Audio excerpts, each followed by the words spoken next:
This is a 7 News Election 2025 Beyond the Podium special presentation. Thank you for joining us tonight. I'm Michelle Marsh. Virginia voters are poised to elect their first woman governor this November. The race features two trailblazing candidates, Democrat Abigail Spanberger and Republican Winsome Earl Sears. Beyond the potential, though, for a gender milestone, the contest also carries significant political implications. As 7 News' Scott Thuman reports, both candidates have very different visions for the Commonwealth's future. We're going to have a woman governor, the first one ever, and it's about time. Spanberger, a former CIA officer and three-term U.S. representative, is campaigning on a platform of bipartisanship and pragmatic governance. The attacks on the federal workforce are real. And anyone who wants to be governor of Virginia, their first responsibility is to stand up for Virginians. She emphasizes the need for gun control measures, criticizing current Republican Governor Glenn Youngkin's vetoes of bipartisan gun legislation that would ban assault weapons, create a 5-day waiting period to buy and keep guns away from hospitals, college campuses, and out of the hands of domestic abusers. Extreme leftist policies have led some states down a path of decline. Earl Sears, Virginia's lieutenant governor and a Marine Corps veteran, is campaigning as a staunch conservative. Yes, the truth can be offensive because policy matters. She supports policies that would restrict transgender athletes from participating on sports teams that align with their gender identity, and has expressed opposition to same-sex marriage, even adding a handwritten note expressing her moral stance on a related bill. We, as Virginians and as Americans, we deserve better than what we have in this current moment. We must preserve Virginia for the next generation. The outcome will not only make history, but also set the tone for the state's direction in the years to come. The governor appoints over 4,000 people who actually run the government and run the institutions like the colleges and universities that are public. While Spanberger leads in current polls, the high percentage of undecided voters, particularly among Republicans, suggests that Earl Sears could close the gap as the election approaches. So expect a real fight over that group and pleading for supporters to show up. I'm Scott Thuman. Back to you. Thank you, Scott. Virginia is not new to history making in gubernatorial elections. In 1989, Doug Wilder broke a centuries-long racial barrier, becoming the first black candidate to win the governor's race. I, Lawrence Douglas Wilder, do solemnly swear that I will support the Constitution of the United States and the Constitution of the Commonwealth of Virginia, and that I will faithfully and impartially discharge all of the duties incumbent upon me as governor of Virginia. So help me God. Congratulations.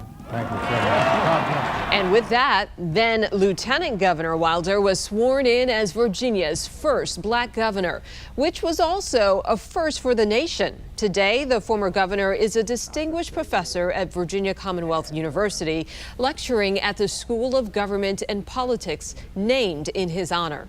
I spoke with Governor Wilder about the new generation of leaders and the state of Virginia politics. Well, thank you so much for agreeing to this interview to talk about this upcoming election season. January 13th, 1990, your swearing in made history. You're the first African American to be elected governor in the United States. My fellow Virginians, 4 years ago, I stood on this spot to assume the second highest office in the Commonwealth. Today, because of your faith in our efforts, I stand before you as Chief Executive of the state.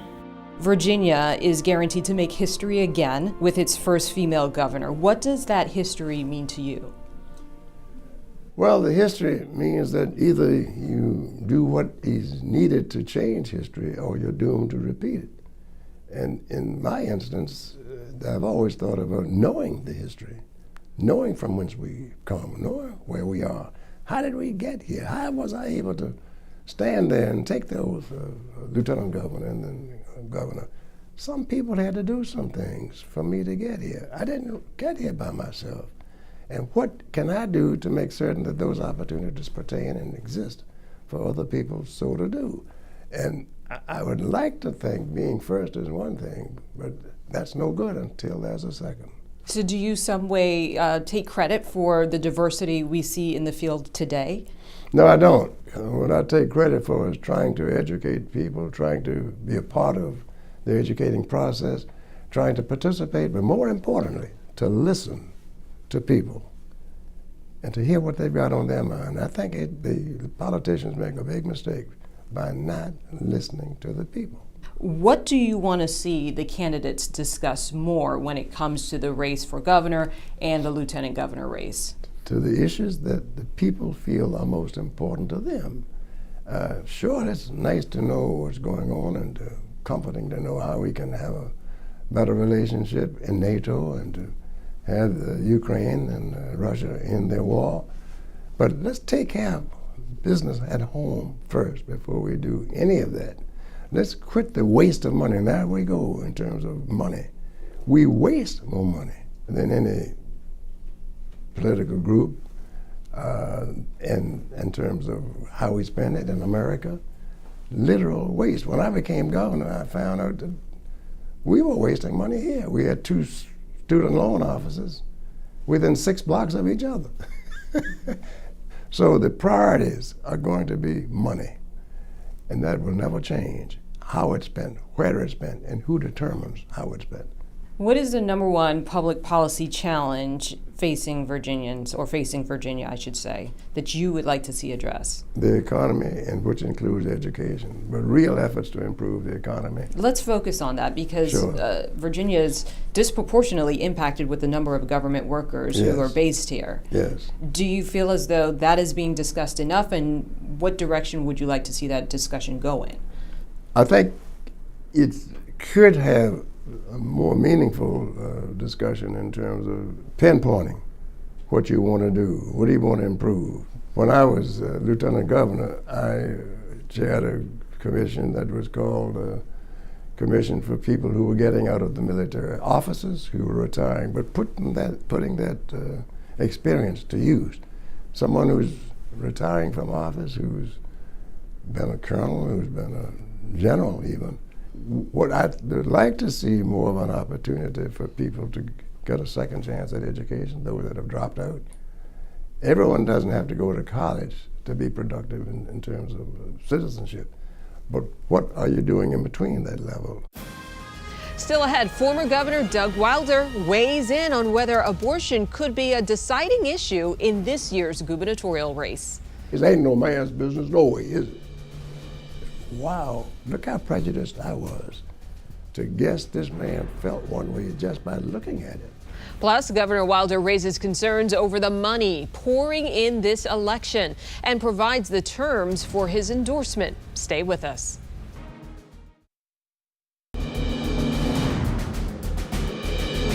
Reproductive rights was a central theme of your 1989 campaign. Newsweek this week, I believe, will report that it expects you to be elected governor on the issue of abortion.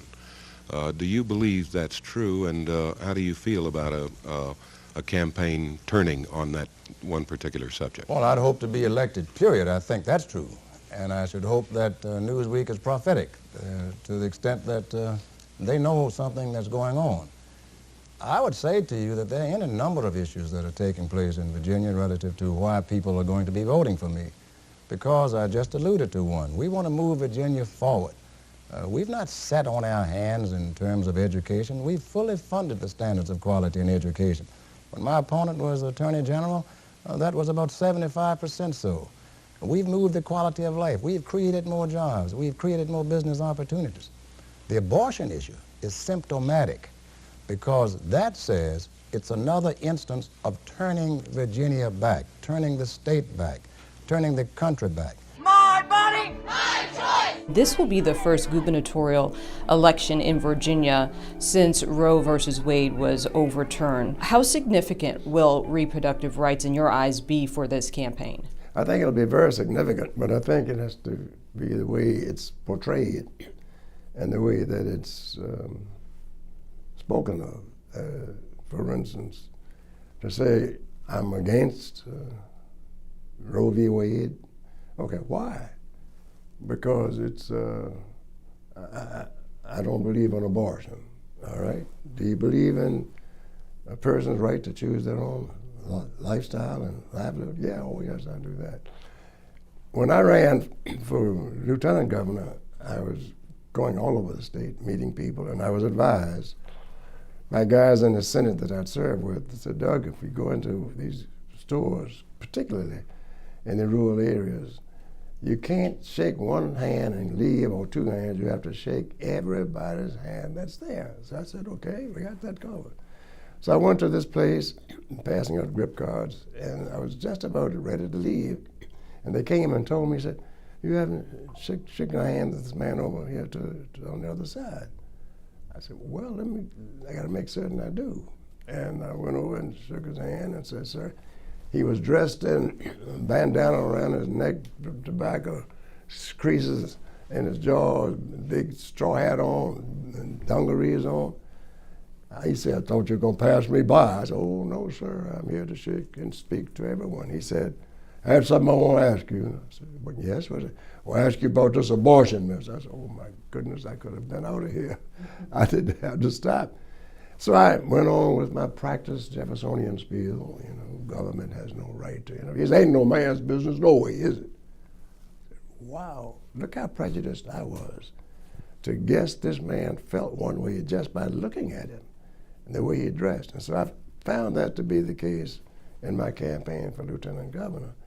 And I find that to be the case now. Virginia is not a red-blue state to be defined that way. I used to call it a purple state. Now I call it a people's state. Do you think that single issue, reproductive rights, is enough that a campaign could turn on that? And do you believe that the differences that we're seeing between these two candidates is stark enough that it could be a deciding factor? I think it will be a factor, but I think there are other things that likewise will be a factor. Housing, public health. I know abortion is a part of health, but public health, taxation, the cost of living, and again, and education. Education will always be high, almost highest of the priorities of the voters, because if they had a good education, they want their children and their progeny likewise to have the same. If they haven't, they want to know what can they do to do it. Will it play a role? Yes, it will play a role, and it'll play a big role. I know that in your race back in the 80s, it was discussed about being one of the most expensive gubernatorial campaigns. Now you look at the numbers, we're seeing record spending in this year's race for governor. How much does that concern you? A great deal. We had Citizens United in place when I ran. The corporation was limited in terms of how much money people can raise. Today, it's unlimited. So and what's the dangers of that you're concerned about? The danger is that who are you going to pay attention to? I'm running for office. She's running for office. You give me $1 million without saying anything at all. Hey, Doug, here's $1 million. Want to help you a little bit. She asks, she gets nothing. Then you come, oh, Doug, you know what? I got something I want to ask you about. This thing is coming up. Could you help me a little? Well, human nature sets in then. You're going to listen to what? Your friends. And so it's an unfortunate thing that money does have a disproportionate effect in politics. How do you change it? And it's a very difficult question to answer. How do you control it? Put limits on it? Control it? Go back? As I said, the whole time I was in law school, we were taught that a corporation was not a person. Citizens United changed all of that. So there has to be an involvement of the judiciary, the congressional, as well as the executive branch to address the problem of the influence of money. And it's going to be very, very difficult to get that to come about. What do you think is missing from our politics today that the electorate desperately wants to see in their politicians? Leadership. And I would say that's not just come about. It's been there for some while, And leadership is a tautology. It defines itself. It means to what? To lead. And to lead what? Means to be in front. To be in front of what? In front of whatever it is you're trying to do. I've run into any numbers of persons who say, I want to be elected. I want your endorsement for this, thus, or the other. And my first question is always, what have you done? Well, that's what I want to do. I didn't ask you what you want to do. What have you done? What have you tried to do? What do you commit to doing?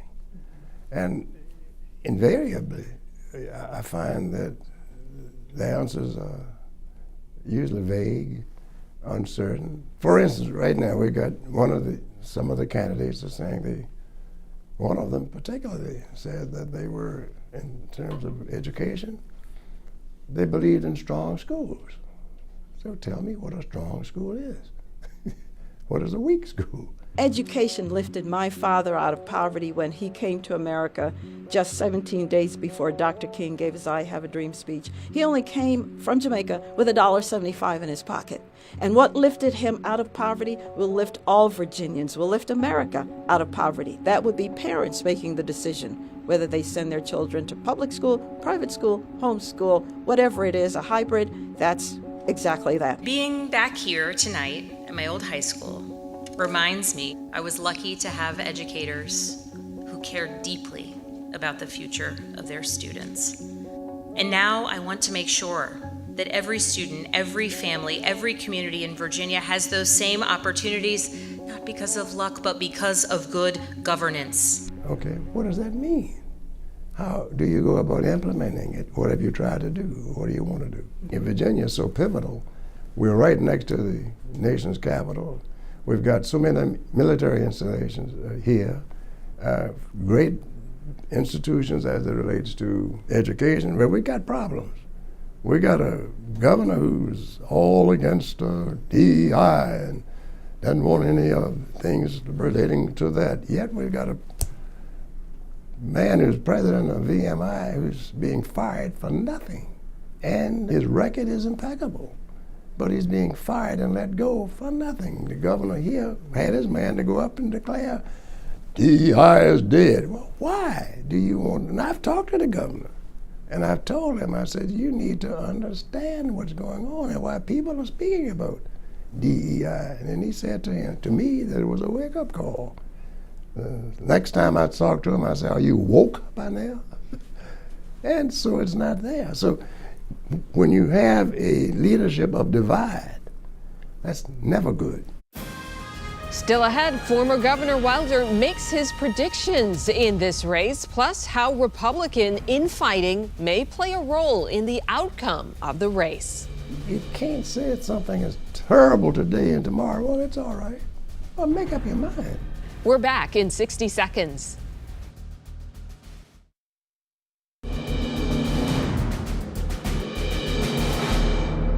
Your race for governor was decided by the closest of margins, yes. Less than 7,000 votes. Yes. Do you believe this year's race will be a close race? For governor? Yes. At this stage, I don't think so. I think that the Democratic candidate has had a bit of experience in terms of being in the Congress, not having to fight as hard for the nomination as such, and also will have a pretty much united front. We've already seen what's taking place in the Republican Party as it relates to the lieutenant governor's race, which will have spillover effects for the governor's race. And then the other thing is that as far as the current lieutenant governor being the nominee of the party, the question then comes again, what have you done? What did you try to do? And what are you going to do? And I would say if I had to bet today that it would be uphill for Winsome. She's a nice lady. I've talked with her and we'll talk further. But I would clearly think that the Democratic ticket would be ahead. So that's interesting. You believe because of some of the infighting that we're seeing on the Republican side, that's going to have spillover effect? Yes, it is. I mean, you can't say something is terrible today and tomorrow, well, it's all right. Well, make up your mind. It's a distraction for campaigns, and it's a distraction from people paying attention to the most important issues. I do know this. When there is a tie in that Senate, John Reed is going to sign bills the right way and say no when they're the wrong bills. He will stand up for our values. Well, why in the hell did you ask him to get out in the first place? So that's damaging enough that you can't come back from that, you believe? Well, you can, but is there enough oil in the tank to bring it back? So in this year's race, have you endorsed someone? No. However, do I meet with those people who are running? Yes. I meet with the people who are running for governor, lieutenant governor, attorney general, etc. And their way is to let people know if you think their candidacies are favorable. I've not done that yet. Governor Youngkin ran for governor. I did not endorse his opponent, who was McAuliffe, who had been governor before. I had several reasons for not endorsing Terry. And there are any numbers of persons saying that lack of endorsement attracted many African American voters, as well as people who were more moderate, etc., and that he owed his election to people of color. Many people acknowledge that and know that. Hasn't really sunk in with him yet. I committed and promised Virginians that I would work to solve the pressing problems of Virginia and position Virginia for the future. I will not shrink from that commitment one iota, nor fall short on my promise one scintilla. What did your time as governor teach you about yourself? Well, it taught me that you'd be surprised at what you can do if you work with people and listen to people and not believe that you know it all. And my mother used to tell me that, said, don't let your head get too big. She told me that when I was elected to the state senate. Said, don't let your head get too big. And she was right. I learned that you never get there. You should always be aspiring to get there. There's no such thing as, well, I did it. No, you still should be trying to do what? To improve, to make your good better and your better best. And finally, your outlook on Virginia politics, broadly speaking. I think it's improved tremendously, and it's gotten better to the extent of the people all over the state are now consulted, rather than just a handful of them that would control, as they would say, from the courthouse to the White House, and the bird machine, the aspect of controlling the money flow. I think in that regard, you can't underestimate any group, any age level, any gender, or anything else. That's good. Well, this is going to be a different election. And the difference is that the governor has pointed Virginia in a different direction without clarification. By that I mean, what is DEI that's so harmful that you want to destroy it? And those are issues that were phrased a different way years ago when people were trying to make certain that education and the understanding of our history was available.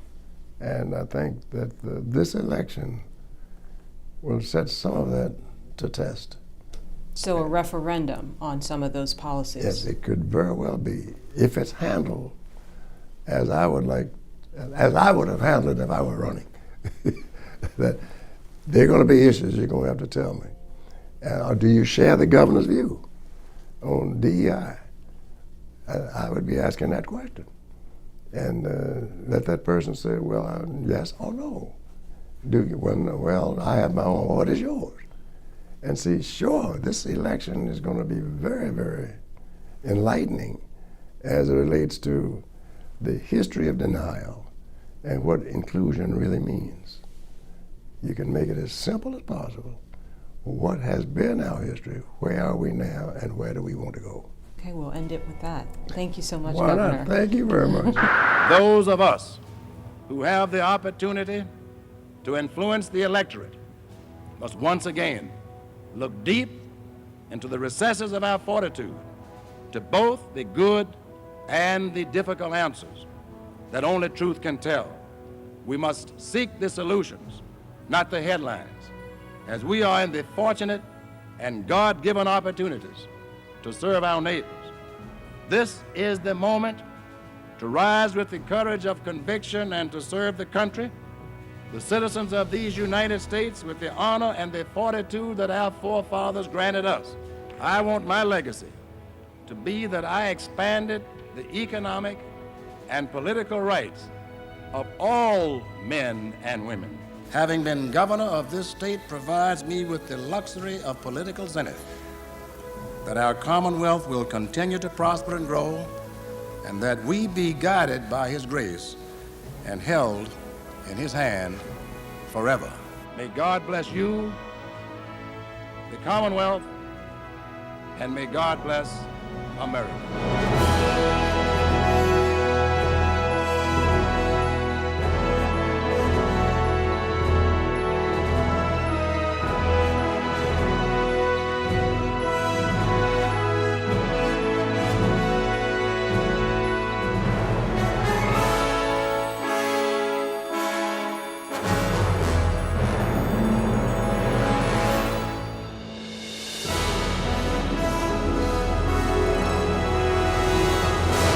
Early voting in this race starts in September. The election is November 4th. For more information on Virginia's elections, visit WJLA.com.